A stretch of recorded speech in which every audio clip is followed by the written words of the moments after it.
5월 4일 아침 라운드 시간입니다. 창세기 35장 1절에서 22절의 말씀입니다. 하나님께서는 야곱에게 베델로 올라가라고 말씀하시고 야곱은 순종함으로 베델로 올라가 제단을 쌓습니다. 2일 후에 하나님께서 야곱에게 나타나 말씀하십니다. 일어나 베델로 올라가서 거기 거주하며 내가 내 형 에서의 낯을 피하여 도망하던 때에 내게 나타났던 하나님께 거기서 제단을 쌓으라. 야곱은 자기 집안 사람과 자기와 함께한 모든 자들에게 말합니다. 너희 중에 있는 이방 신상을 버리고 자신을 정결하게 하고 너희 의복을 바꾸어 입으라. 우리가 일어나 베델로 올라가자. 내 환난 날에 내게 응답하시며 내가 가는 길에서 나와 함께 하신 하나님께 내가 거기서 제단을 쌓으려 하노라. 그들이 자기 손에 있는 모든 이방 신상들과 자기 귀에 있는 귀고리들을 야곱에게 줍니다. 야곱은 그것을 세겜 근처 상수리 나무 아래에 묻고 함께 떠납니다. 그들이 그렇게 떠났으나 하나님께서 그 사면 거울들로 크게 두려워하게 하시므로 야곱의 아들들을 추격하는 자가 없었습니다. 그들은 베델에 이르러 제단을 쌓고 엘베델이라 부릅니다. 리브가의 유모 드보라가 거기서 죽음을 맞이하죠. 그들 베델 아래에 있는 상수리 나무 밑에 묻고 그 나무 이름을 알론바구스라 부릅니다. 그렇게 모든 것을 버리고 돌아왔을 때 하나님께서 다시 야곱에게 나타나십니다. 내 이름이 야곱이지만 이제 이스라엘이 내 이름이 되리라. 그렇게 하나님께서는 이스라엘이라 부르십니다. 하나님께서 야곱에게 다시 언약을 주십니다. 생육하고 번성하라.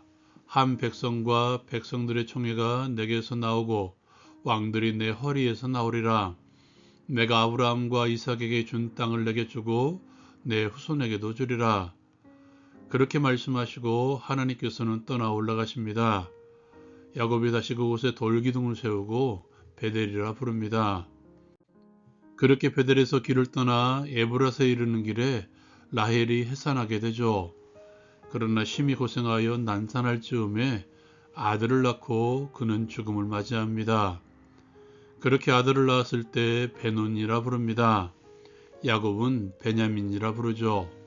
라헬은 그렇게 베들레헴 길에 장사됩니다. 이스라엘이 그렇게 길을 떠나 에델망대를 지나 장막을 칩니다. 거기에서 거주할 때 장자인 루벤이 아버지의 첩인 비라와 동침하죠. 이를 이스라엘이 듣습니다. 야곱의 아들은 모두 12명이었습니다.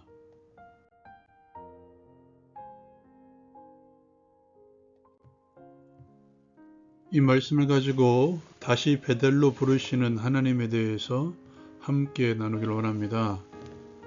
슬픔과 좌절, 낙심과 관계가 있는 그 현장, 세겜이죠. 거기에서 하나님께서 야곱을 부르십니다.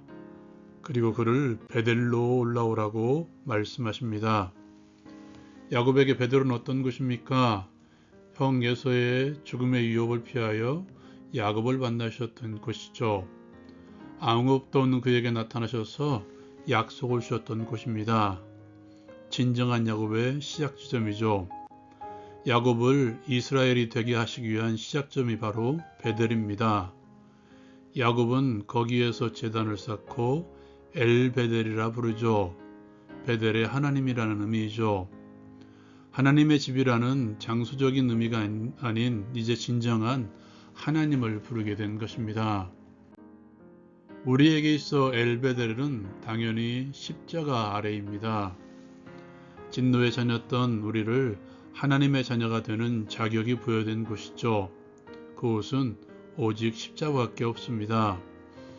십자가 아래는 예수를 믿음으로 구원받을 때만 나아가는 것이 아니죠. 거기에 우리의 치유가 있으며 우리의 회복이 일어날 수 있는 곳이죠. 다시 한번 하나님의 백성으로 서게 한 곳이 바로 십자가입니다. 십자가의 사랑이 우리의 모든 것이죠. 우리가 힘들고 지칠 때마다 십자가의 사랑을 기억합시다. 나를 사랑하사 나를 위해서 주셨던 그 십자가. 오늘 말씀을 보십시오. 힘들어하고 있을 야곱에게 하나님께서는 다른 말씀을 하지 않으셨습니다. 다시 베델로 올라가라. 거기서 다시 제단을 쌓으라. 그 한마디에 야곱은 하나님의 용서를 경험하고 하나님의 치유와 회복을 경험한 것입니다. 십자가가 바로 그런 것입니다. 내가 힘들고 지칠 때마다 하나님께서 나를 위로하시는 방법이 바로 십자가이죠. 말없이 나에게 십자가를 내놓으실 것입니다. 지쳐있는 나에게, 분노하고 힘들어하고 있는 나에게, 우리에게 십자가를 내어 보여주실 것입니다. 그러므로 우리 또한 아무 말 없이 십자가를 바라보는 것이죠. 십자가를 다시 깊이 있게 되새겨 보십시오. 거기에서 우리는 하나님의 회복을 경험할 것입니다. 다시 야곱을 보십시오. 그 베델의 귀한 명령 앞에 야곱은 자신들이 가지고 있던 모든 우상의 찌꺼기들을 세겜 땅에 묻어두고 출발합니다. 여기에 특별한 사건이 하나 더 언급되죠. 리브가의 유모 드보라가 죽음을 맞이하고 그를 장사 지낸 이야기입니다. 그의 죽음과 장사 지냄은 우리에게 보여주는 상징이죠. 과거의 잔재들, 감정적인 관계들, 그리고 모든 관계의 단절을 선언함으로써 베델의 하나님을 만나려는 굳은 의지, 또한 베델의 하나님께서 우리에게 요구하시는 굳은 의지를 보여주는 그림이죠. 그곳 이름이 알론바굿입니다. 통곡의 상수리나무. 모든 것을 끊어낸다는 것은 그만큼 힘든다는 것을 보여주는 것이 이 이름 속에 담겨져 있는 의미입니다. 십자가를 바라본다는 것은 결국 예수께서 사셨던 삶을 살아간다는 것과 마찬가지입니다. 그렇기 때문에 내가 가지고 있는 모든 것들을 내려놓는 것, 의지하고 바라본 것의 차원을 달리하는 것, 그것이 얼마나 힘든 것인지 우리에게 보여주고 있습니다. 마치 예수님께서 하늘의 영광 보좌를 버리고 이 땅에 내려온 것처럼 말입니다. 여기 하나가 더 있죠. 두려움의 문제가 찾아올 수 있다는 것입니다. 야곱과 그의 아들들이 모든 우상의 잔재들을 먹고 떠났을 때 사면고울들로 두려우게 하심으로 야곱의 아들들을 추격하는 자가 없었다고 성경은 말씀하고 있습니다. 여러분 생각해 보십시오. 그렇게 한 족속의 남자들을 몰살시켰는데 주변의 친족들이 가만히 있었겠습니까? 야곱의 아들들이 이것을 몰랐을까요? 근데 성경은 하나님께서는 오히려 역으로 야곱의 아들들을 두려워하게 하셨다고 말씀하고 있죠.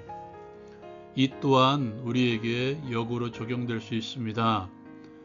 베델의 하나님께 나아가는 삶, 십자가를 지고 가는 삶은 필연적으로 관계의 단절을 경험하게 할 것입니다. 그때마다 우리는 두려움을 경험할 수도 있습니다. 저 사람과의 관계가 틀어지며 저 사람이 나를 떠나면, 이 일을 계기로 말미암아 저 사람과 멀어진다면, 이 좋은 상황이 끝이 난다면 하는 두려움이죠.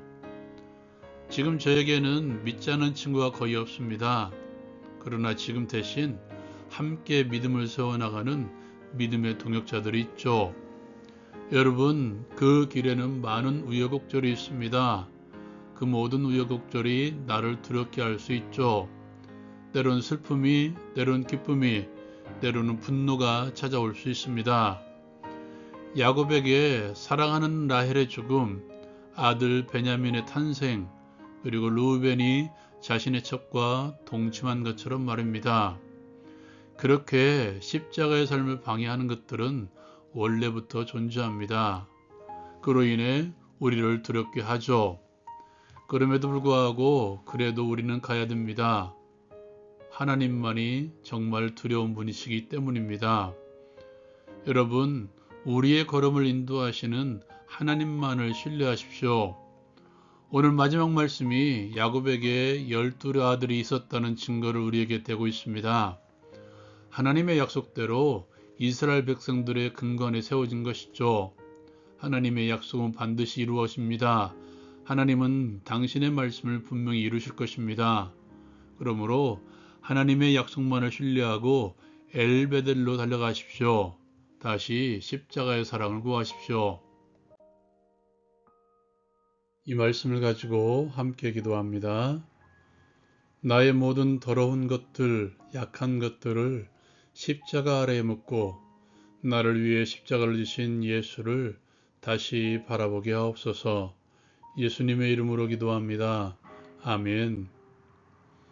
우리의 최종 목적지는 믿음의 주요 온전케 하시는 이이신 예수 그리스도이십니다. 예수만 바라보고 예수에게까지 살아갑시다. 라운큐티 마칩니다.